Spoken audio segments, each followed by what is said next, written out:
کیا تبلیغ والوں کے لیے کوئی پیغام نہیں ہے؟ ان آیات کریمہ میں مسلم جماعتوں تنظیموں کے لیے اور مختلف مسالک کی طرف نسبت رکھنے والوں کے لیے کوئی پیغام نہیں ہے؟ کیا جو اپنی اپنی تنظیمیں رکھتے ہیں، اپنی جماعتیں رکھتے ہیں، اپنے حلقے رکھتے ہیں، ان کا کام یہی ہے کہ وہ آپس میں موحد اور مشرک و مسلم و کافر کی طرح جنگ کریں، جن کی جنگ پر بھی پابندی قرآن لگا رہا ہے اور کہتا ہے کہ بھئی جنہوں نے تمہیں وطن سے بے وطن نہیں کیا اور مذہبی بنیاد پر تم سے جنگ نہیں کی، ان سے جنگ کی کوئی معنی نہیں ہے، ان کے ساتھ اچھا سلوک کرنا ہے، قرآن یہ کہہ رہا ہے۔ اور دیکھا یہ جا رہا ہے کہ ایک مسلک والے دوسرے مسلک والوں کو برداشت نہیں کرتے، ایک فرقے والے دوسرے فرقے والوں کو برداشت نہیں کرتے، ایک جماعت والے دوسری جماعت کو برداشت نہیں کرتے، اور نوبت یہاں تک پہنچی کہ ایک جماعت کے افراد آپس میں بکھرتے ہیں تو ایک دوسرے کو برداشت نہیں کرتے۔ وہ بھی یاد رکھیے کہ جو فتنہ ایک عرصے سے مرکز نظام الدین کے اندر بیٹھنے والوں اور کئی دہائیوں سے کام کرنے والوں کے درمیان کھڑا کیا گیا، اور خاص طور پر پوری دنیا میں اس کو امارت اور شورا کے اختلاف کا نام دیا گیا۔ ظاہر ہے کہ سوائے دھوکے کے اور سوائے غیر شرعی فہم کے اور غیر شرعی اقدام کے یہ کچھ نہیں۔ جو باتیں بھی چلائی گئیں اور اس طرح چلائی گئی کہ جو عامی لوگ ہیں جن کو کچھ پتہ ہی نہیں شرعی احکام کا، ان کی زبانوں پر اگر آپ دیکھیں کہ اختلاف کیوں ہے دو جماعتوں میں، ایک جماعت کے دو دھڑوں میں، تو وہ کہیں گے امارت و شورا، امارت و شورا۔ یعنی اختلاف اس لیے ہے کہ ایک طرف امارت کی بات کہی جا رہی ہے اور ایک طرف شورا کی بات کہی جا رہی ہے، اس لیے دو دھڑے بن گئے ہیں، دو فرقے بن گئے ہیں، ان کے درمیان اختلاف ہے۔ ظاہر ہے کہ یہ کون سے لوگ ہیں جو اس بنیاد پر اختلاف کر رہے ہیں؟ ظاہر ہے کہ ان کا نہ قرآن سے تعلق ہے، نہ حدیث سے تعلق ہے، نہ سیرت سے تعلق ہے، نہ اسلامی فقہ سے تعلق ہے۔ یہ سیاست باز ہیں، یہ مجرم ہیں، یہ وہ لوگ ہیں جو اسلام کی تصویر بگاڑنے پر تلے ہوئے ہیں، یہ قرآن کی غلط تشریح کرنے پر لگے ہوئے ہیں۔ بالکل صاف بات ہے، قرآن بھی کہتا ہے، حدیث بھی کہتی ہے، ہر جماعت کے لیے امیر ہونا چاہیے، یہاں تک کہ سفر میں اگر کچھ لوگ جا رہے ہیں تو انہیں بھی اپنا ایک امیر منتخب کرنا چاہیے، امیر کے بغیر نہیں رہنا چاہیے۔ نماز پڑھنا ہے تو اپنے میں سے ایک امیر یعنی کسی کو امام بنانا چاہیے، اور جماعت کے نظام کو قائم کرنا چاہیے، آپس میں جھگڑنا نہیں چاہیے۔ جو بھی پہلے آ گیا وہ پہلے کھڑا ہوگا، پہلی صف میں ہوگا، پھر جو بعد میں آئیں گے وہ علماء ہوں، بڑی شہرت والے لوگ ہیں، وہ دوسری صف میں تیسری صف میں کھڑے ہوں گے۔ ایک نظام و ضابطہ بنا دیا گیا، یہی ضابطہ حج کے لیے بنایا گیا، مینا کے لیے بنایا گیا، عرفات کے لیے بنایا گیا، مزدلفہ کے لیے بنایا گیا، مطاف کے لیے بنایا گیا، مسعی کے لیے بنایا گیا، اور نماز کی جماعتوں کے لیے یہ نظام بنایا گیا۔ اور یہی وہ نظام ہے جس کو زندگی کے ہر شعبے میں چلنا چاہیے، جس کی وجہ سے افراتفری نہ ہو، انتشار نہ ہو۔ المسلم من سلم المسلمون من لسانہ ویدہ، ایک تو یہ مشہور حدیث ہے کہ مسلمان وہ ہے جس کے ہاتھ سے، جس کی زبان سے مسلمان محفوظ رہیں، اور بعض حدیثوں میں اضافہ ہے من سلم المسلمون والناس من لسانہ ویدہ، تمام لوگ جس کی زبان سے اور جس کے ہاتھ سے محفوظ رہیں، وہ کسی پر زیادتی نہ کرے، کسی پر ظلم نہ کرے، کسی کے ساتھ بدسلوکی نہ کرے، اس پر یہ ذمہ داری عائد کی گئی ہے۔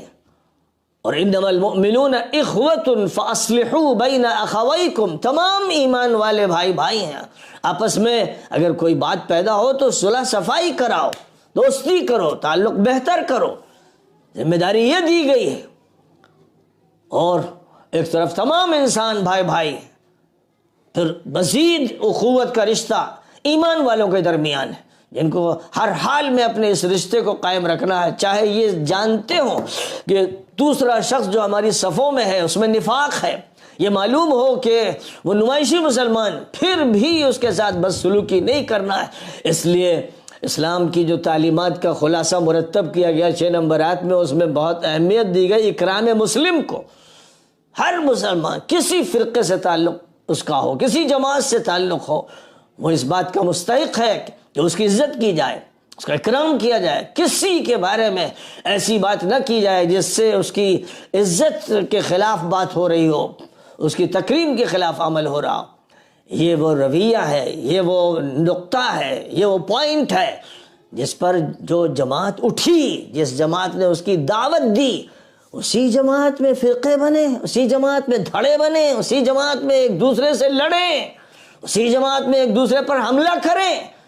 کوئی سوچ سکتا تھا؟ اگر مولانا الیاس صاحب رحمۃ اللہ علیہ خواب میں بھی یہ منظر دیکھ لیتے تو چیخ پڑتے اور بار بار یہی تعلیم دیتے، تبلیغ فرماتے کہ آپس میں کبھی مت لڑنا. نبی اکرم صلی اللہ علیہ وسلم نے اپنے صحابہ کو سب سے زیادہ اہتمام کے ساتھ جو نصیحت فرمائی تھی وہ یہ کہ لا ترجعوا بعدی کفارا یضرب بعضکم رقاب بعض، میرے بعد کافر مت بن جانا کہ تم میں سے کوئی ایک دوسرے کی گردن مارے، مسلمانوں میں لڑائی ہو، ایسا مت کرنا. پوری شدت کے ساتھ نبی صلی اللہ علیہ وسلم نے اس کی نصیحت فرمائی تھی. لیکن جو کچھ ہوا پہلے دور میں اور اس کے بعد کے ادوار میں، اس میں یہ بات سامنے آ گئی کہ کون حق پرست تھا، کون باطل پرست، کون تھا جو صحیح معنی میں مسلمان اور نبی صلی اللہ علیہ وسلم کی تعلیمات کے مطابق عمل کر رہا تھا، کون مخالفانہ رویہ اختیار کیے ہوئے تھا، اپنے عمل سے ثبوت دیتا تھا. لیکن نبی اکرم صلی اللہ علیہ وسلم کی وسعت کو دیکھیے، رواداری کو دیکھیے، بردباری کو دیکھیے، تحمل کو دیکھیے، صبر کو دیکھیے کہ نبی صلی اللہ علیہ وسلم جنگ بدر کے بعد جنگ احد کے لیے 1000 صحابہ کو لے کر نکل رہے ہیں اور ابھی آدھے راستے پہ پہنچے ہیں کہ عبداللہ ابن ابی، جس کا شمار صحابہ میں تھا، آج بھی کتابوں میں، صحابہ پر کتابوں میں اس کا نام درج ہے، اور جانتے تھے نبی صلی اللہ علیہ وسلم کے بارے صحابہ کے یہ بہت ہی غیر معتبر آدمی ہے اور منافق ہے. اس نے نعرہ لگایا کہ ہمارے لوگ نہیں جائیں گے آگے. نتیجہ یہ ہوا کہ 300 اصحاب عبداللہ بن ابی کے نعرے پر لبیک کہتے ہوئے نبی سے بغاوت کر کے مدینے واپس چلے گئے، احد پہاڑ کی طرف نہیں گئے. نبی پاک علیہ السلام کی فوج میں صرف 700 افراد رہ گئے. اتنا بڑا واقعہ پیش آیا جس میں بقیہ جو 700 صحابہ تھے ان کا یہ مطالبہ تھا کہ حضور پہلے ہم ان سے نمٹ لیں، آستین کے سانپوں کو پہلے ختم کر دیں، پھر دیکھیں گے ان مشرکوں اور کافروں کو جو جنگ کے لیے آئیں. لیکن نبی صلی اللہ علیہ وسلم نے شروع دن سے یہ پالیسی طے کر رکھی تھی کہ مدینہ منورہ کی اسلامی ریاست میں آپس میں کوئی جنگ نہیں ہونے دینا. مدینہ منورہ کی ریاست میں فرقہ بندی نہیں ہو سکتی، مدینہ منورہ کی ریاست میں کوئی ایسی فتوی بازی نہیں ہوگی جس کی وجہ سے ایک جماعت ٹوٹ کے دھڑوں میں تبدیل ہو جائے. تو وہ 300 افراد جنہوں نے بائیکاٹ کیا، نبی پاک علیہ السلام سے بغاوت کی احد کی جنگ میں اور مدینے چلے گئے، جنگ ہوئی اور 70 افراد شہید ہوئے اور نبی پاک علیہ السلام زخمی ہوئے اور کیا کیا واقعات پیش آئے. لیکن مدینہ منورہ واپس آنے کے بعد آپ نے یہ نہیں فرمایا کہ یہ 300 افراد جنہوں نے ہمارا بائیکاٹ کیا تھا اب ان کا بائیکاٹ کرنا ہے، ان کے ساتھ کوئی نہ کھائے نہ پیے، نہ انہیں سلام کرے، نہ ان سے بات کرے، نہ ان سے ملے جلے. یہ آرڈر دیا جا سکتا تھا، لیکن نبی صلی اللہ علیہ وسلم نے کوئی ایسا حکم جاری نہیں فرمایا. اور صرف یہ ایک موقع نہیں ہے، اس کے بعد جتنے مواقع آئے، حضرت عائشہ صدیقہ رضی اللہ تعالیٰ عنہ پر جن لوگوں نے الزام لگایا، جن کے بارے میں قرآن پاک کی آیت کریمہ سورۃ النور کی یہ کہتی ہے کہ جن لوگوں نے الزام لگایا اے مسلمانوں اور اے اصحاب رسول، وہ تمہیں میں سے ایک پوری جماعت تھی. ان الذین جاؤوا بالافک عصبۃ منکم، جو لوگ یہ جھوٹ لے کر آئے، جنہوں نے یہ افتراء پردازی کی، جنہوں نے یہ تہمت لگائی، اصحاب محمد وہ تمہیں میں سے ایک جماعت تھی، عصبۃ منکم. اس کے باوجود ان کا بھی بائیکاٹ نہیں ہوا، ان کو بھی الگ نہیں کیا گیا، ان پر بھی ڈنڈے نہیں چلائے گئے. قرآن کا جو حکم تھا کہ جو قذف کا یعنی باقاعدہ مرتکب ہوا تو اس نے تہمت لگائی، بدکاری کی اور وہ تہمت ثابت بھی ہو گئی تو اس پر جو قرآن کا حکم تھا کہ 80 کوڑے لگائے جائے وہ لگوائے گئے، وہ 3 صحابہ پر لگائے گئے. لیکن پھر بھی معاملات پورے اتحاد کے ساتھ چلتے رہے، کوئی انتشار پیدا ہونے نہیں دیا گیا، کوئی دھڑا بندی ہونے نہیں دی گئی، کوئی جماعت بندی اور فرقہ بندی ہونے نہیں دی گئی. اور امارت اور شورا کے نام پر دو دھڑوں میں تبدیل ہونا سوائے جہالت کے اور سوائے ظلم کے اور سوائے غلط اقدام کے اور کچھ نہیں۔ امیر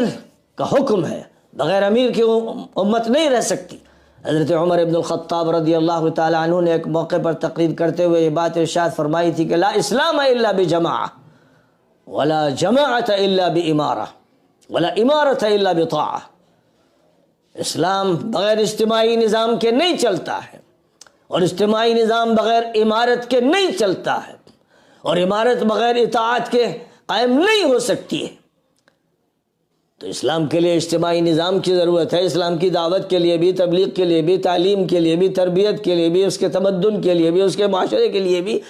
ایک اجتماعی نظام چاہیے، اجتماعیت چاہیے، جوڑ چاہیے، اتحاد چاہیے، آپس کا تعلق چاہیے۔ اور پھر اس کے لیے ضروری ہے کہ کوئی ایک امیر ہو، ضروری ہے کہ مسلمانوں کا خلیفہ ہو، مسلمانوں کا امیر ہو، ان کا کوئی ذمہ دار ہو۔ اس کے لیے امیر کا لفظ استعمال کیا گیا، اور بہت سو کا تذکرہ ہوا تو ان کے لیے اولو الامر کا لفظ استعمال کیا گیا، عمرا کا لفظ بھی استعمال کیا گیا، اور اس کی اتنی پابندی کرائی گئی کہ اگر تم 2-3 بھی ہو اور کہیں سفر پہ بھی جا رہے ہو تو اپنے میں سے ایک کو امیر منتخب کرو۔ لہذا امیر کا ہونا یہ شرعی طور پر فرض قرار دیا گیا ہے، اس کے بغیر اسلام کا صحیح تصور اور عمل نہیں ہے۔ اور اگر امیر نہیں ہے تو اس کا مطلب پھر یہ ہے کہ پھر ایک فوضا ہے، ایک انارکی ہے، ایک انتشار ہے۔ اب امیر سے کہا گیا، اور امیر سے جو بھی قریب ہیں، معتمد علیہ ہیں، ان سب سے کہا گیا کہ وَأَمْرُهُمْ شُورَىٰ بَيْنَهُمْ، جو معاملہ ہونا چاہیے ایمان والوں کا وہ آپس میں شورائی ہونا چاہیے، ڈکٹیٹرشپ نہ ہو،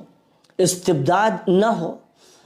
جیسے مشورے کی ضرورت ہو ویسا مشورہ ہو، جس سے ضرورت ہو، یعنی جس طرح کے مشورے کی ضرورت ہو تو اس کے لیے ظاہر ہے کہ اس مشورے کے لائق فرد ہونا چاہیے۔ مشورہ کرنا ہے کسی طبی سلسلے میں تو اس کے لیے ڈاکٹرز ہونے چاہیے، کوئی سائنسی مسئلہ ہے تو اس کے لیے سائنٹسٹ ہونے چاہیے، کوئی ایسا شخص ہے جو خاص طور پر قرآن کی تفسیر میں ماہر اگر مطلوب ہے تو پھر جو مفسرین ہیں ان سے معلوم ہونا چاہیے کہ کون اچھا مفسر ہے، محدثین کے بارے میں معلوم ہونا چاہیے کہ کون سا اچھا محدث ہے۔ بہرحال مشورہ کا میدان بدلتا رہتا ہے اس بنیاد پر کہ مشورہ کس امر میں ہے، اس امر کا اسپیشلسٹ کون ہے۔ اس لیے اختیار یہ امیر کو دیا گیا ہے کہ وہ حسب ضرورت مشورے سے کام لے، اور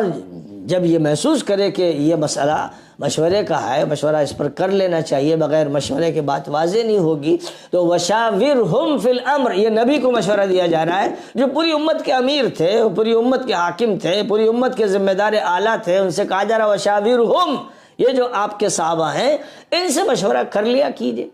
اور مشورہ کر لیا کیجئے یہ آپ پر فرض نہیں کیا جا رہا ہے، کیونکہ آپ نے جب ضرورت سمجھی تو مشورہ کیا، جب نہیں سمجھی تو نہیں کیا، جب اللہ کی وحی نازل ہوئی تو مشورے کے کوئی معنی نہیں تھے، کیونکہ وہ اللہ کا حکم تھا۔ اللہ کے حکم کے بارے میں مشورے کے کوئی معنی نہیں ہوتے۔ ہاں، اللہ کا حکم کس طرح اور کس وقت نافذ کیا جائے اس کے بارے میں مشورہ ہو سکتا ہے، حج کس سال کیا جائے، کب سفر کیا جائے، کس راستے سے کیا جائے، اس پر مشورہ ہو سکتا ہے، لیکن جس پر حج فرض ہے وہ کرے گا حج کروں یا نہ کروں، یہ مشورہ نہیں ہو سکتا ہے۔ نماز پڑھوں یا نہ پڑھوں، اس پر کوئی مشورہ نہیں ہو سکتا ہے۔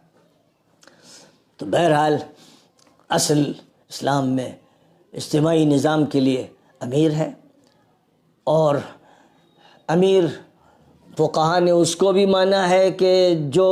تسلط حاصل کر لے، اگر وہ قرآن کی بنیاد پر اور حدیث کی بنیاد پر بات کر رہا ہے، اسلام پر ایمان پر وہ قائم ہے اور دوسروں کو بھی قائم رکھنا چاہتا ہے، تو اگر تسلط سے بھی وہ غالب آ گیا ہے تب بھی فرمایا گیا فاسمعوا لہ واطیعوا، اس کی بات سنو، اس کی اطاعت کرو،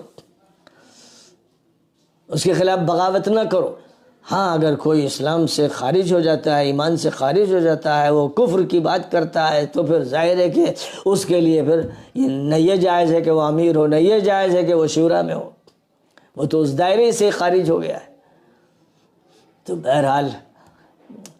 پوری تاریخ اسلامی جو ہے، اس تاریخ اسلامی کو نبی پاک علیہ الصلاۃ والسلام نے روشنی عطا فرمائی تھی، جس پر جس نے چاہا عمل کیا، جس نے چاہا عمل نہیں کیا۔ لیکن نبی صلی اللہ علیہ وسلم کی عمارت کے تحت جو بھی مدینہ منورہ میں موجود تھے، ان میں منافق بھی تھے، ان میں مخلص بھی تھے، اچھے بھی تھے، برے بھی تھے، سب طرح کے لوگ تھے، وہ مسلمان تھے، اور وہ سب لوگ نبی پاک علیہ السلام کے پیچھے نماز بھی پڑھتے تھے، عیدین کی اور جمعے کی، اور جو اپنے اپنے محلوں میں 5 وقتہ پڑھتا تھا وہ وہاں پڑھ لیتا تھا، ورنہ وہ مسجد حاضر ہوتا تھا، نبی پاک علیہ السلام کے پیچھے نماز پڑھتا تھا، خطبہ سنتا تھا، اور اس میں ہر طرح کے لوگ تھے۔ نبی پاک علیہ السلام کی تقاریر بھی اس کو واضح کرتی تھی کہ جو آپ جن کو مخاطب کر رہے ہیں ان میں ہر طرح کے لوگ ہیں، اور آپ ان کی ہدایات کی بات کر رہے ہیں، لیکن کوئی بات بھی انتشار کی نہیں، کوئی بات ایسی نہیں جس سے لوگوں میں پھٹن ہو، کوئی بات ایسی نہیں کہ جس سے فرقوں میں لوگ بٹ جائیں، کوئی بات ایسی نہیں جس سے محلے ٹوٹ جائیں، ایسی کوئی بات نہیں۔ ہر حالت میں اس کا حکم کہ آپس میں تمہیں مل کے رہنا ہے، کیونکہ قرآن کا صریح اور قطعی حکم ہے کہ ان هذه امتکم امۃ واحدہ، یہ امت واحدہ ہے، اور واعتصموا بحبل اللہ جمیعا ولا تفرقوا، اللہ کی رسی کو سب لوگ مل کر مضبوطی سے تھام لو اور فرقوں میں مت بٹو۔ افسوسناک بات یہ ہے کہ ہمارے جو ادارے ہیں، مدرسے ہیں، دارالعلوم ہیں، وہ ایک دارالافتاء کھول دیتے ہیں۔ دارالافتاء اس لیے ہوتا ہے کہ بھائی کوئی بھی اپنی کسی مشکل کو حل کرنا چاہتا ہے اور وہ اس سے رجوع کرتا ہے، استفتاء بھیجتا ہے، تو اس کو فتویٰ دے دیا جائے ایسا جس سے اس کا مسئلہ حل ہو جائے اور مزید لوگوں کا مسئلہ حل ہو جائے۔ لیکن کوئی فتویٰ ایسا جس سے لوگ فرقوں میں بٹ جائیں، جتھوں میں بٹ جائیں، ایک جماعت ٹوٹ جائے، یہ فتویٰ حرام، وہ مفتی ولد الحرام ہے جو امت کو توڑنے کا فتویٰ دے۔ تو بہت افسوسناک صورتحال ہے کہ دیوبند ایسا لگتا ہے کہ اسی کام میں لگ گیا ہے، ایسے ہی شعبے اس نے قائم کیے، اس نے ساری جدوجہد کا رخ ادھر پھیر دیا کہ صاحب رد شیعت ہو، رد مودودیت ہو، رد غیر مقلدیت ہو، رد فلاں اور رد فلاں۔ یہ رد فلاں کے کیا معنی ہوتے ہیں؟ سب کو بلانا ہے، حق کی طرف بلانا ہے، کافر کو، مشرک کو، عیسائی کو، یہودی کو، دنیا کے تمام انسانوں کو حق سے روشناس کرانا ہے، حق کی دعوت دینا ہے، حق کی محبت ان کے اندر پیدا کرنا ہے، اور اپنے آپس کے اتحاد و جوڑ کو قائم رکھنا ہے، اس کو کسی حالت میں ٹوٹنے نہیں دینا ہے۔ یہ نبوی طریقہ کار ہے۔ اس نبوی طریقہ کار کے خلاف مدرسوں میں جو اڈے بنائے گئے ہیں اور جو مفتی پالے گئے ہیں، جن کو یہ کام سونپ دیا گیا ہے کہ امت کو توڑتے رہو،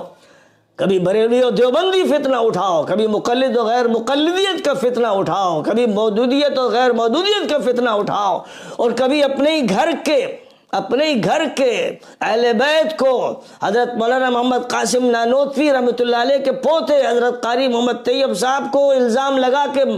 مدرسے سے نکالو، ان کے خلاف فتوی بازی کرو۔ تو سوائے تمہاری یہ جرائم کی فہرست میں جرائم کے اضافے کے علاوہ اور کچھ نہیں۔ اسی کا یہ نتیجہ تھا کہ دیوبند خود ٹوٹا اور جمعیت کے ٹکڑے پر ٹکڑے ہوئے۔ اسی کا یہ نتیجہ تھا کہ اسی نفسیات نے، اسی زہریلی ذہنیت نے، اور اسی طرح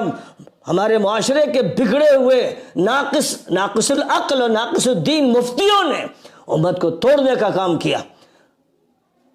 کبھی کوئی مسئلہ، کبھی کوئی مسئلہ، ہر مسئلے کی اصلاح کا ایک طریقہ ہے، دعوت کا ایک طریقہ ہے، تربیت کا ایک طریقہ ہے۔ کس سے کوئی اگر غلطی ہو رہی ہے تو اس کو بات سمجھا دی جائے، بلا کے سمجھا دی جائے، یا اس کے پاس جا کے سمجھا دی جائے، اور وہ شخص کے جو بڑوں کو، جو بزرگ ہیں ان کو بزرگ بھی مان رہا ہے، جو مدرسے کو مرجع بھی مان رہا ہے، اور اس کا اعلان بھی کر رہا ہے، اس کے ساتھ سوائے شرارت کے اور سیاسی بازی گری کے اور امت میں تفریق پیدا کرنے اور شرانگیزی کرنے کے اور بھی کوئی مقصد ہے؟ سب سے بڑا مجمع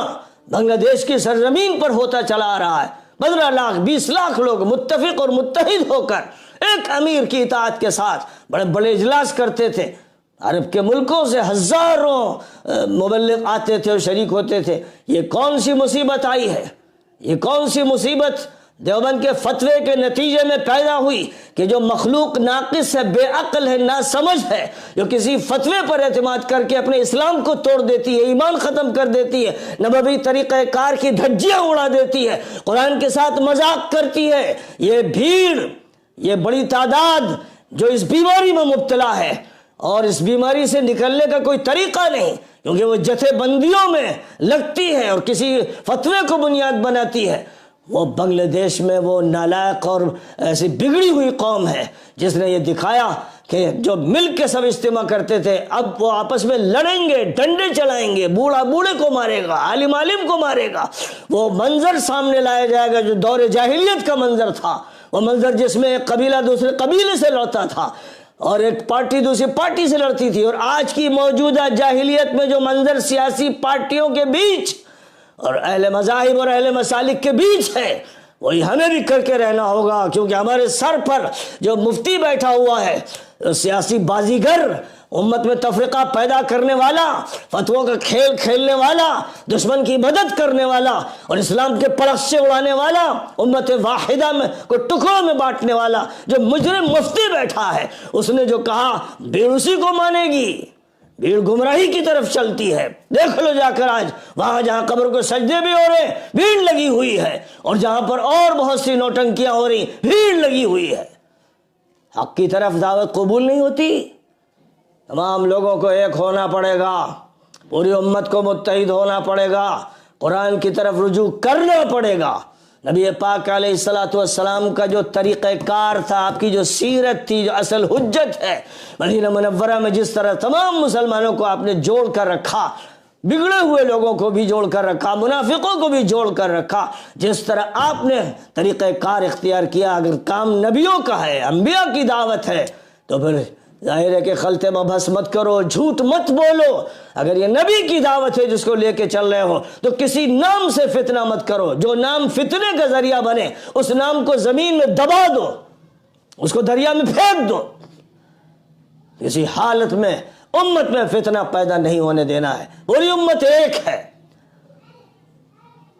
آج یہ بات سرزمین شام پر کہی جا رہی ہے، اور جو سرزمین شام کا اس وقت فاتح ہے وہ یہ کہہ رہا ہے کہ ہم کسی کے ساتھ بھی ظلم نہیں ہونے دیں گے۔ ہم نے افعام کا اعلان کر دیا ہے، جنہوں نے ہم پر مظالم کیے تھے، جیسے نبی نے فتح مکہ کے موقع پر انہیں معاف کیا تھا، ہم بھی معاف کرتے ہیں۔ ہاں کسی کا حق ہوگا جو بندگان خدا میں سے کسی بندے کا ہوگا، وہ حق اس کو دلایا جائے گا، اور جو اللہ کی طرف سے قانونی تقاضے ہوں گے وہ تقاضے پورے کیے جائیں گے۔ تو بہرحال جو صورتحال ایک ایسی جماعت کی بنائی جا رہی ہے شیطانی ایجنٹوں کے ذریعے، مجرموں کے ذریعے، اسلام کو نقصان پہنچانے والوں کے ذریعے، بنگلہ دیش کی سرزمین پر اگر کسی ہندو کو بلا وجہ سے چھیڑا گیا، ستایا گیا تو یہ جرم ہے۔ ہاں کسی ہندو کو بھی نہیں چھیڑا جا سکتا ہے، جس نے تم پر ظلم نہیں کیا، تم اس پر کوئی ظلم نہیں کر سکتے، کوئی زیادتی نہیں کر سکتے۔ یہ خبریں کبھی کبھی آتی ہیں اور میڈیا کہتا ہے کہ وہاں پر ہندوؤں پر ظلم ہو رہا ہے یا کوئی مندر توڑا جا رہا ہے، ہرگز یہ جائز نہیں ہے، یہ قطعاً حرام ہے۔ بنگلہ دیش کی حکومت کو اور ان کے لوگوں کو معلوم ہونا چاہیے کہ ان کو قرآن یہ حکم دیتا ہے کہ ہر انسان کا خیال رکھو اور عدل و انصاف سے کام لو، کسی پر زیادتی نہ ہونے دو۔ جس نے تم سے جنگ نہیں کی، پرامن زندگی گزارتا ہے، وہ ہندو ہو یا جینی یا بدھسٹ ہو، کسی بھی مذہب کا ماننے والا ہو، اس کی زندگی کی حفاظت کرو، اس کے مال کی حفاظت کرو، اس کی عزت کی حفاظت کرو۔ یہ ذمہ داری دی گئی ہے مسلمانوں کو۔ جو اس کے خلاف کرتے ہیں وہ ظالم و مجرم ہے۔ اور پھر بات یہاں تک پہنچے کہ وہ جماعت جو بات کرتی ہے کلمے کی اور علم کی، اللہ کے راستے میں نکلنے کی اور ذکر الہی کی، اور اس کی مشقیں کراتی ہے، اسی ماحول میں لوگوں کو رکھتی ہے، وہ آپس میں غنڈہ گردی کرے، وہ آپس میں ایک دوسرے کو مارے، وہ پاگل ہو جائے۔ کس نے پاگل بنایا؟ کس نے؟ تحقیق اس کی ہونی چاہیے کہ یہ پاگل پن کیسے پیدا ہوا۔ ظاہر ہے کہ سب کو پلٹ کر آنا ہے اور قرآن کی طرف رجوع کرنا ہے، اور نبی پاک علیہ السلام کی سیرت پر، کیونکہ ادھر ادھر سے حدیثیں لاتے ہیں، احاد حدیث، حضور نے یوں فرمایا، فلاں کا یہ بائیکاٹ کرو، فلاں کا یہ معاملہ کرو۔ نبی نے کیا کیا؟ مدینہ منورہ کی سوسائٹی کو کس طرح چلایا؟ یہ حجت ہے۔ اس ماحول کے خلاف جو حدیثیں نقل کی جاتی ہیں ان کو کہیں الماری کی فائل میں رکھ دو، وہ خلاف ہے نبی کے طریقے کے، قرآن کے طریقے کے خلاف ہے۔ اس لیے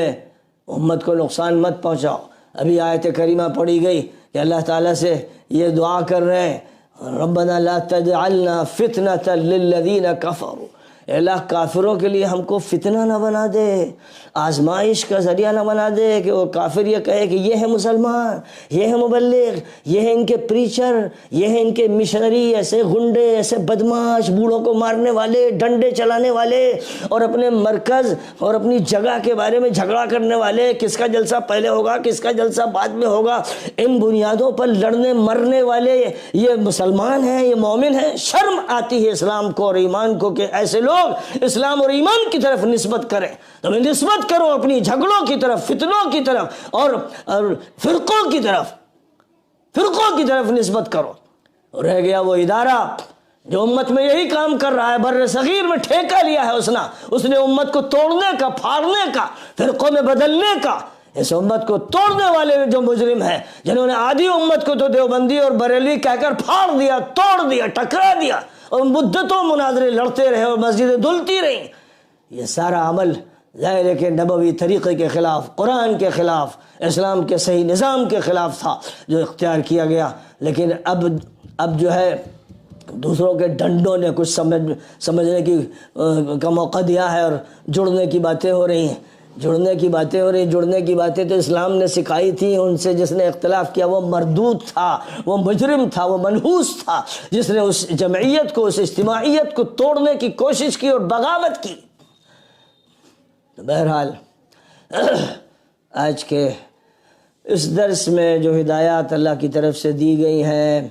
حضرت ابراہیم کے طریقہ کار کی پیروی کی، اور پھر نبی آخر الزماں سے کہا گیا کہ آپ بھی ابراہیم کی ملت کا اتباع کریں، اور نبی صلی اللہ علیہ وسلم نے قرآن کو لے کر، ملت ابراہیم کو لے کر جو نظام برپا کیا مدینہ منورہ میں، وہی نظام ہے جو مثالی ہے، اسی کی طرف رجوع کرنا ہے، اسی کو دیکھنا ہے۔ اس کے علاوہ جو مختلف دور میں اس امت میں ہوتا رہا اور فرقہ سازی ہوتی رہی اور جتھا بندی ہوتی رہی، اس پر لعنت بھیجنا ہے۔ یہ سمجھنا ہے کہ یہودیوں اور عیسائیوں کا یہ وہ طریقہ کار تھا جس پر اللہ کی طرف سے لعنت بھیجی گئی تھی۔ تو اس امت نے اگر اس کو اختیار کیا اور یہ سمجھا کہ یہ اس امت کی بھی قسمت ہے کہ آپس میں اسی طرح لڑتی رہے، تو ظاہر ہے کہ ایسے مجرموں کا ٹھکانہ تو اللہ کے یہاں جہنم ہی ہے، اور اس دنیا میں بھی اللہ تعالیٰ ان کو دیر سویر سزا دے گا۔ اس لیے بہرحال پھر میرا یہ کہنا ہے، سب آپس میں اتفاق کریں اور اپنے اپنے طرز پر اگر کام کریں تو کام کریں، لیکن اسلام کے الفاظ کا غلط استعمال نہ کریں۔ امارت اور شورا کے نام پر دو دھڑے نہیں ہو سکتے۔ اختیار امیر کو قرآن میں اور احادیث میں دیا گیا ہے کہ وہ اپنی شورا بنائے، کوئی اور الگ جہت نہیں ہے جو شورا اس پر تھوپے گی، وہ جس طرح چاہے گا شورا بنائے گا۔ اگر وہ شورا بنانے میں دھوکہ دھڑی کرتا ہے، فراڈ کرتا ہے، تو اس سے امت مجموعی طور پر یا امت کے اگر اہل حل و عقد ہیں تو وہ نمٹیں گے، لیکن وہ اگر خود دھڑا بنانے میں اور فرقہ بنانے میں لگے ہوئے ہیں تو وہ خود مردود ہیں، اور ضرورت ہے کہ ان سے قیادت چھین لی جائے اور وہ لوگوں کے لیے مرجع نہ رہیں، بلکہ وہ پچھلی صفوں میں ان کو پھینک دیا جائے، ڈال دیا جائے، تاکہ کوئی فتنہ برپا نہ ہو سکے۔ وآخر دعوانا ان الحمد للہ رب العالمین۔